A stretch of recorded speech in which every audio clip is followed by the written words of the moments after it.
The first time I saw flames eat through that little wooden house, I didn't feel anger. I felt peace. It was past midnight when my phone buzzed again.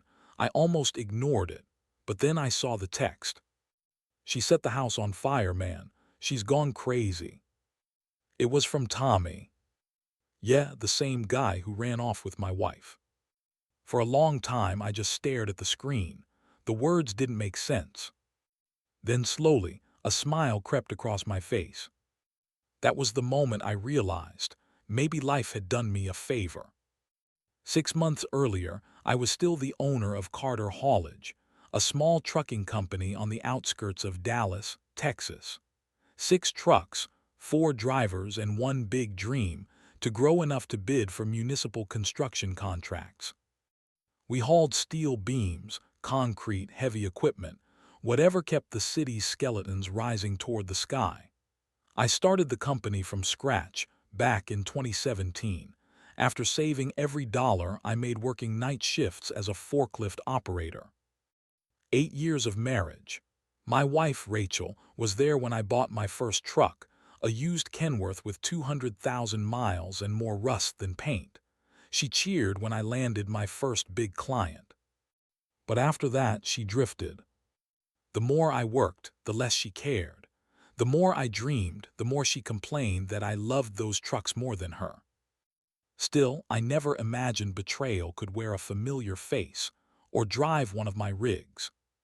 The day I met Tommy Greer, he looked like a man who'd seen hard times and learned from them. Late 30s, clean cut, spoke with the easy charm of someone raised in the South. He walked into my office looking for a job, said he'd driven rigs across the Midwest before his last company folded. "Got a clean record?" I asked.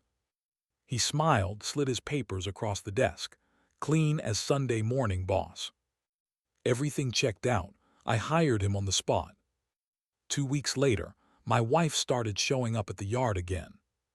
At first, I thought it was a miracle. For months, she'd been distant, barely spoke, barely touched me. Suddenly, she was smiling, bringing coffee, talking about helping with paperwork. I told my foreman, Pete, "I think Rachel's coming around again." He gave me a strange look, hesitated. "Yeah, maybe." I didn't see the way she lingered when Tommy walked past. Didn't see the messages she sent him while pretending to log invoices. Didn't see that my marriage was already running on fumes, and Tommy was just the spark. The first real sign came one Friday night. Rachel said she was visiting her sister in Plano. I believed her. But at 11 p.m., I realized she'd left her tablet at home, and her notifications were popping nonstop. Curiosity got the better of me. I opened one. "Tommy, can't stop thinking about you."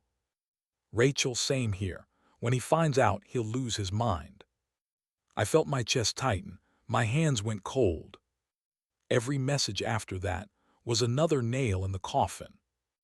I sat there all night, reading their words, the sound of my own heartbeat drowning out everything else. At 3 a.m., I sent one text. "I know." And that was it. By morning, she was gone. She didn't even pack properly, just took a suitcase and left her wedding ring on the dresser. For weeks, I couldn't eat, couldn't sleep, could barely show up at the yard. Pete and the guys picked up the slack. The business stayed afloat somehow. But I was broken. You see, betrayal doesn't hit like a punch. It seeps slow, invisible, into every corner of your mind until you start questioning your worth. Was I not enough?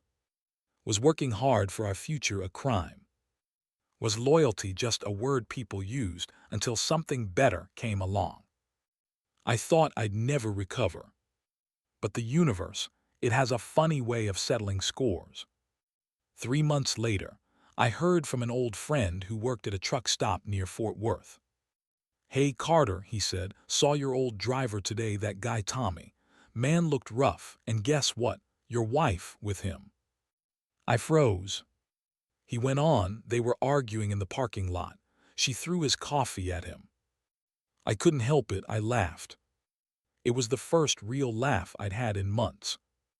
Apparently, the dream couple had moved into a small rental house near Weatherford, but life wasn't the fairy tale they'd planned. Word got around that she started drinking heavily. He stopped working steady jobs, and the fights, oh, the fights became neighborhood gossip. Then came the night of the fire. Tommy called me, of all people, his voice shaking like he'd seen a ghost. "She's gone mad, man," he said. "We argued about money and she poured gas in the living room and lit it. I barely made it out." I remember standing there, phone in hand, staring out the window at the empty yard. 6 trucks, 6 symbols of everything I'd built. And suddenly, for the first time since she left, I felt grateful. Because if she hadn't betrayed me, I'd still be tied to that chaos. If Tommy hadn't taken her, she would have burned my life down instead. People ask if I ever confronted them. Truth is, I didn't need to. Fate did that for me. While they were destroying each other, I rebuilt everything they tried to ruin. I rebranded the company, landed 2 new contracts, and doubled my revenue in less than a year. But the biggest change wasn't in my bank account, it was in me. See, sometimes you don't win by getting even. You win by getting better. That night, watching the news footage of the house fire on TV, I whispered something under my breath. "Thank you, Tommy." It wasn't sarcasm. It was closure. Because losing her didn't break me, it freed me. And I knew deep down this story wasn't over yet. Because fate, once it starts dealing cards, never stops after one hand. It was a quiet Monday morning in Dallas when the past walked back into my life. The trucks were rumbling out of the yard one after another, diesel, dust, and purpose filling the air. Business was good again, better than ever. I had new clients, new contracts, and even new hope. Then, just as I was signing off a delivery sheet, Pete poked his head through my office door. Boss," he said, scratching his neck, "you got a visitor." I didn't look up. "Tell them to wait. I've got a load headed for Arlington." He hesitated. "It's Tommy." The pen slipped from my hand. For a second, all the sounds around me, engines, radios, voices, blurred into static. I thought he was joking, but when I looked through the window, there he was standing near the gate, thinner, disheveled, like a man chewed up and spit out by life. He looked nothing like the confident driver who'd once stolen my wife. His clothes were wrinkled, his beard unkempt, his eyes hollow. When I stepped outside, he straightened, trying to summon the swagger he no longer owned. "Hey, Carter," he said quietly. I folded my arms. "You've got 5 minutes." He nodded, staring at the gravel. "I wouldn't blame you if you told me to leave, but I got nowhere else to go." I didn't answer. He took a shaky breath. "Rachel's gone. They took her away. After the fire, she lost it, man. They say she's in some mental rehab facility in Austin." He rubbed his face with trembling hands. "And the cops, they're saying I might have started the fire, said I had motive." I just stared at him, the irony almost too heavy to process. "You," I said finally. "Motive, you mean like stealing another man's wife and wrecking her life?" He winced. "I deserve that, every word. But I swear to you, Carter, I didn't start that fire. She did. I tried to stop her." "Why tell me?" I asked coldly. He swallowed hard. "Because you're the only person who knows both of us, the only one who might believe me." I laughed quietly, bitterly. The man who destroyed my marriage was standing in my yard, begging for belief. "Tommy," I said, "you don't get to ask for understanding. You earned your hell." He nodded slowly. "I know, but I'm not here to beg forgiveness. I'm here because I got court next week. And if I go down for arson, I'm done. No lawyer, no money. I thought maybe you'd write a statement. Just tell them what she was like, how she could snap." I studied him. The desperation in his voice wasn't fake. It was raw, human, pathetic. And yet part of me remembered those sleepless nights, the humiliation, the anger, the way my mother looked at me when she found out. "You're asking me to help the man who slept with my wife," I said flatly. He met my eyes. "I'm asking you to help the man who's already lost everything." Something twisted inside me then, not pity exactly, more like clarity. I realized that Tommy's punishment was already unfolding without my hand in it. He'd traded loyalty for lust, and it ate him alive. I sighed, motioned for him to sit. "You got proof she did it?" I asked. He pulled out his phone, cracked screen flickering. "Videos. She was yelling, throwing bottles. I recorded some nights. The cops didn't even check them." I watched one grainy footage of Rachel screaming, slurring words, knocking over furniture while he tried to calm her. I looked away. That wasn't the woman I married. That was someone else, someone broken. "Send those to me," I said quietly. He looked up, hope flickering in his eyes. "You'll help." "I didn't say that," I said, "but I'll see what I can do."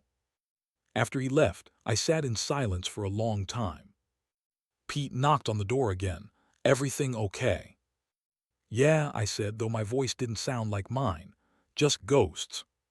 Because that's what Tommy was now, a walking ghost of my past mistakes. And as much as I hated to admit it, part of me felt sorry for him. Not because he deserved mercy, but because I'd seen what happens when guilt becomes your only companion. 3 days later, I found myself in Tarrant County Courthouse, sitting in the back row of a small courtroom. Tommy sat at the defendant's table, looking smaller than ever. His lawyer, a public defender barely older than my youngest driver, fumbled through her notes. The prosecutor painted him as an angry, jealous man who set fire to punish his cheating partner. I waited until recess, then slipped a folded statement to the defense attorney. It was short, straightforward, and true. I knew both parties personally. Rachel had displayed erratic and self-destructive behavior prior to the incident. She had threatened violence before. I do not believe Tommy Greer intended harm that night. No forgiveness, no friendship, just facts. 2 weeks later, I got a letter. It was from Tommy, handwritten, smudged ink. They dropped the arson charge, said there wasn't enough evidence. "I don't know how to thank you. I don't deserve it. You probably saved my life. I'm leaving Texas, going back to Kentucky. Gonna start over. I know you'll probably never want to see me again, and that's fair. But I'll say this, you were the better man, always were." I read it twice, then folded it and tucked it into the drawer where I keep my business licenses, reminders of what I've built and what I've survived. That night I drove down to the edge of the yard. 6 trucks sat under the pale glow of the floodlights, engines silent, metal gleaming. I thought about all the nights I'd stood here waiting for Rachel to come back. All the prayers I'd whispered for peace. And for the first time, I realized something. Peace doesn't come when your enemies suffer. It comes when you stop needing them to. A week later, Pete walked into my office with a grin. "Boss," he said, "we just landed the new bid for that Plano project. Big one, 3-year deal." I nodded slowly. "Good work, Pete." As he turned to leave, I added, "Hey, tell the guys next Friday we're doing a cookout here. Celebrate." He smiled.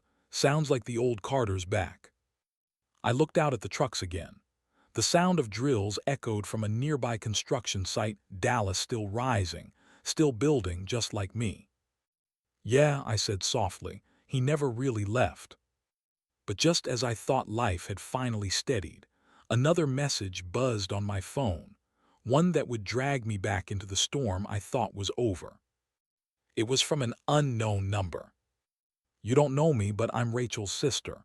She's asking for you. She says she needs to tell you something about the fire." My fingers froze. And just like that, the calm I'd built began to tremble again. The message came late, 11:42 p.m. I was sitting on my porch, sipping cold beer, watching the distant lights of the city shimmer against the Texas night. My phone buzzed and I saw the name. Unknown number. You don't know me, but I'm Rachel's sister. She's asking for you. She says she needs to tell you something about the fire. For a long time, I just stared at it. The words felt like a ghost tapping on my shoulder. Rachel's sister, Lindsay. We hadn't spoken in years, not since the wedding, actually. She was the quiet one, the one who stayed out of family drama. I typed back slowly. Is she okay? Three dots blinked for a long time before her reply came. She's stable now. She's at St. Andrew's Behavioral Center in Austin. I think you should come. By dawn, I was already on the road, the hum of my old Ford pickup steady beneath me, the sun rising in the mirror. I didn't tell anyone where I was going. Not Pete, not the guys at the yard. This wasn't business. This was unfinished life.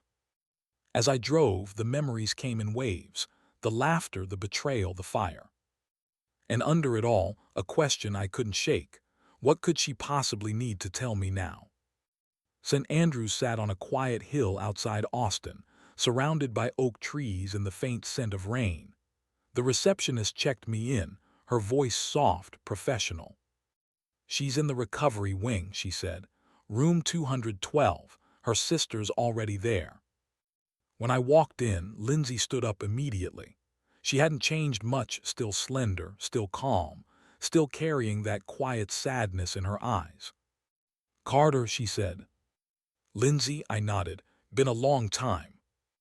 We stood there awkwardly for a moment, like two people who'd both seen too much. Then she glanced at the door behind her. She's awake, but before you go in, you should know she's not the same. When I stepped into the room, I barely recognized her. Rachel was thinner, her once perfect hair cut short, uneven. There were faint scars on her arms, the kind that come from accidents or something darker. Her eyes flicked up at me, tired, hesitant. Carter. Her voice trembled, but it was her. The same voice that used to say, I love you before everything fell apart. Yeah, I said quietly, it's me. She looked away, hands twisting in her lap. You didn't have to come. I know, I said, but I did. For a long time, neither of us spoke, just the soft hum of the monitor beside her bed. Then she said it, the words that cracked open the past. I didn't set that fire. My stomach tightened. Tommy said you did. She shook her head slowly. That's what he wanted everyone to believe. I frowned. You're saying he started it. Her eyes glistened. He did, but not because he wanted to hurt me. He wanted to hurt you. I felt my chest tighten again. You're not making sense. She took a shaky breath. After I left you, things with Tommy were what I thought. He started drinking. A lot. He said he couldn't handle being in your shadow, said I never stopped comparing him to you. I stayed silent. One night he found my old phone, the one with our pictures. You, me, the company yard, everything. He went crazy, started yelling that you ruined both our lives. Tears slipped down her cheeks. I tried to calm him, but he was already drunk. He threw the phone at the wall, grabbed the gas can from the shed. I thought he was bluffing. She looked up, eyes red and trembling. Then he lit it. My mouth went dry. But the neighbor said you were the one outside screaming. I was, she whispered, because I couldn't stop it. He locked the door when the fire started, said if he was going down, we'd both go. The room felt smaller suddenly, the air thicker. How did you get out? I asked. She closed her eyes. The window, I jumped, broke my arm. By the time the firefighters came, he was already gone. I stared at her, stunned. You mean he ran? She nodded, and when they questioned him later, he told them I did it, said I was unstable, and I couldn't prove otherwise. I was half conscious when they found me. I felt something dark and cold move through me, not anger this time, but disbelief. Because I'd helped that man. I'd stood in court and given him the benefit of the doubt. Rachel looked at me, voice barely above a whisper. He used you too, Carter, just like he used me. I sank into the chair beside her bed, head spinning. All this time I thought I'd risen above revenge, that I'd made peace with the past. But hearing this, it was like the ground shifted again beneath my feet.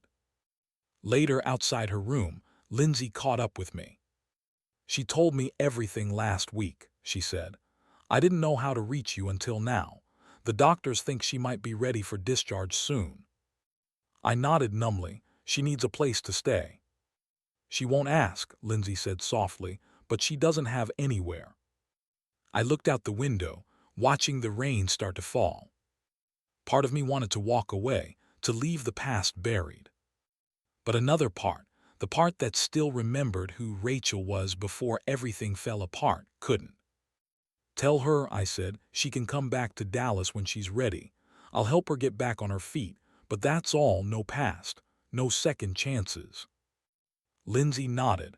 That's more kindness than she deserves. On my drive back, the storm broke open, thunder rolling, rain blurring the highway lights. Somewhere between Waco and Hillsboro, I pulled over, hands gripping the steering wheel, heart pounding. I realized the truth. Forgiveness isn't about letting someone back into your life. It's about taking back control of your story. 2 days later, I got another letter. This time, postmarked from Kentucky. It was from Tommy. Heard you visited her. Guess she told you everything. You think you know the truth now. You don't. You were never supposed to, but I promise it ain't over yet. No signature. Just a smear of oil across the bottom of the page, like a fingerprint from the road. I stared at it for a long time, feeling that old sense of unease crawl back under my skin. And then I realized, maybe Rachel wasn't the only one who'd come undone. 2 months passed. The dust had settled at least, that's what I told myself. Rachel was back in Dallas, living in a small apartment Lindsay helped her find near Oak Cliff. She was on medication, in therapy, and trying to rebuild piece by piece. We didn't talk much, just polite check-ins about how she was doing. For the first time in years, life felt balanced. Until the night I saw the same handwriting again. It came on a delivery invoice, a form one of my drivers handed me from a subcontractor in Kentucky. Scrawled in blue ink across the bottom corner were 3 words. You can't hide. My chest tightened. There was no doubt it was his handwriting. I didn't say a word to my crew. I just folded the paper, slipped it into my pocket, and tried to focus on the yard work that evening. But by midnight, sleep wouldn't come. The air felt thick, heavy. Every sound outside, a dog barking, a car passing, made my mind spiral back to that letter. Was he in Texas again? Or worse, watching? 2 days later, my fears were confirmed. Pete burst into my office mid-morning, face pale. Boss, someone broke into yard 3, cut the chain on the east gate. I shot up, anything missing? He shook his head. No, but it's weird. There's a burned matchbox sitting on one of the trucks. I didn't need to hear more. The matchbox was his signature. Tommy Greer was back. I drove straight to the police station, reported it. The officer on duty, a young detective named Alvarez, took notes but didn't look convinced. Could be a prank, he said. This isn't a prank, I snapped. That man tried to kill someone once. He raised an eyebrow. There's no active warrant for him. The arson case was dropped. Unless he threatens you directly, our hands are tied. I left frustrated, adrenaline surging. That night I double-locked my doors, installed motion lights around the yard, told the crew to stay alert. But deep down I knew Tommy wasn't here to steal. He was here to unravel. A week passed in uneasy quiet.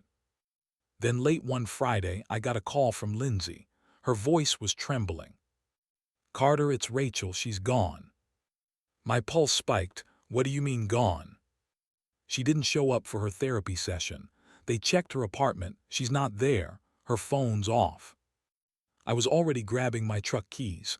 I'll find her.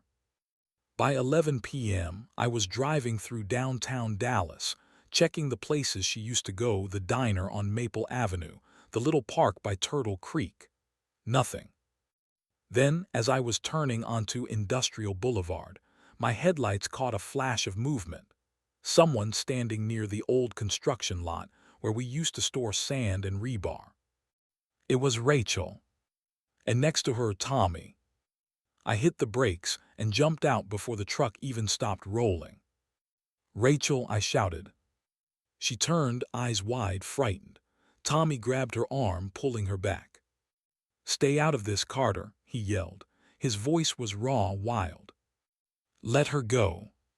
He laughed, a dry, broken sound. "You think you can just take everything from me again? The job, the life, her." "She was never yours," I said firmly, stepping closer. "You ruined that yourself." He shook his head, trembling. "You think you're the hero in this story. You think helping me in court makes you clean. You saved me so you could feel superior." "Tommy," I said slowly, "this doesn't have to go any further." But his eyes, they were gone, hollow, empty. He pulled something from his pocket, a lighter, flicked it once. Flame. "Funny, isn't it?" he said. "Everything burns eventually." Rachel screamed. I lunged forward, slamming into him just as he tried to spark it again. We hit the ground hard, gravel scraping skin, adrenaline screaming through my veins. He swung wildly, landing a fist on my jaw. I shoved him back, grappling for control. The lighter flew out of his hand, landing near a puddle. "Stop, Tommy," I shouted. "This isn't you." He snarled, "It's exactly me." We rolled again, closer to the edge of the half-built concrete wall. Then suddenly he slipped. The fall wasn't far, but when I looked down, he was lying still, his head resting against a piece of rebar. Rachel screamed again. The sound of sirens came minutes later. Someone had called the cops, maybe a passing driver. Paramedics checked him, pulse weak, but there he was, alive, barely. Detective Alvarez showed up, expression grim. "You okay, Mr. Carter?" I nodded, shaking. "Yeah, but you'd better cuff him before he wakes up." Alvarez sighed. "Don't worry, this time he's not walking away." It took weeks for everything to fully unravel. The police found evidence tying Tommy to the break-ins, the threats, even a stolen gas can and burner phone from a job site. This time, the system didn't fail. Rachel testified from the hospital, voice steady but full of regret. He wanted to destroy Carter, and I let him in the first place. When it was over, Tommy was sentenced to 12 years in prison. And for the first time, I didn't feel anger. Just release. A month later, I stood again in the yard at sunset. The air smelled of oil and summer dust. My trucks, all 6, lined up perfectly, engines humming like a chorus. Pete handed me a clipboard. "Boss, we got approval for the Houston project. You're officially back on top." I smiled faintly. "Good, let's keep it that way." He grinned. "You ever gonna tell me what really happened that night?" I looked out at the fading sky. "Maybe someday, but not today." Later at home, I found an old photo tucked in one of my desk drawers, Rachel and I laughing beside the first truck we bought. We were so young, so sure of forever. I studied it for a while, then placed it gently in a box with a note. "To the life that burned down, and the man who rose from the ashes." I sealed the box and put it away. Because that was the truth of it all. My driver took my wife, my peace, my pride. But he also took away the illusion that I needed any of them to be whole. In losing everything, I found what couldn't be taken. Months later, Rachel stopped by one last time before moving to Arizona to stay with her sister. She looked healthier, clearer eyes, steadier voice. "Carter," she said softly, "I just wanted to say thank you for helping me even when you didn't have to." I nodded. "Take care of yourself, Rachel." She hesitated. "Do you hate me?" I shook my head. No, I stopped hating you the day I stopped needing revenge." She smiled faintly. Then maybe we both learned something. When she left, I sat back on the porch, the same place where it all began. The city lights shimmered, trucks roared in the distance, and the night air felt lighter somehow.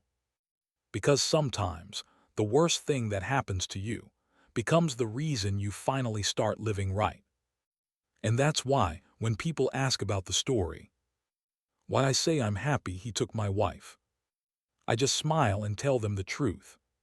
He didn't steal my happiness, he set me free to find it. The smell of smoke still clung to the air long after the fire trucks left. The news said it was an accident caused by a knocked-over candle, but everyone in town knew better. Small towns always do. When I drove past the smoldering remains of the trailer, I didn't feel anger. Not pity either, just a kind of quiet release, like an old wound finally exhaled. That place, that life, it was gone, burnt to the ground just like the lies that built it. A year ago, if you told me I'd be grateful to the man who stole my wife, I'd have laughed or punched you. But now, as I stood in front of my company's new yard, expanded, cleaner, busier than ever, I realized the truth. Losing her saved me. After everything fell apart, I poured myself into rebuilding, literally and figuratively. I sold 2 of the older trucks and invested in 3 newer rigs.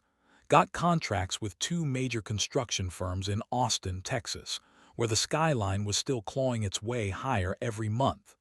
Business boomed. But the real rebuild wasn't steel or asphalt. It was me. I started running again, mornings before dawn. No music, just the sound of my breath, steady, honest. I met people, good people, who weren't looking for chaos, who didn't need to be saved from themselves. I even started mentoring younger entrepreneurs, warning them that sometimes the danger isn't in losing everything, it's in clinging too tightly to what's already gone.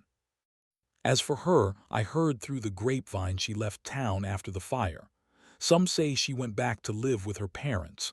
Others say she disappeared out west with another man. I don't ask. I don't care. And Jake, last I heard, he tried to start a small hauling business, but without discipline, it folded in 6 months. Word is he's been hopping jobs since. Every time I see a dusty old semi broken down on the shoulder, I can't help but wonder if he's sitting inside, staring at the steering wheel, realizing what he threw away. One morning, I found a letter in my mailbox. No name, just a few words scribbled in shaky handwriting. "You were the lucky one." No return address, just that. I didn't need to know who sent it. Because they were right.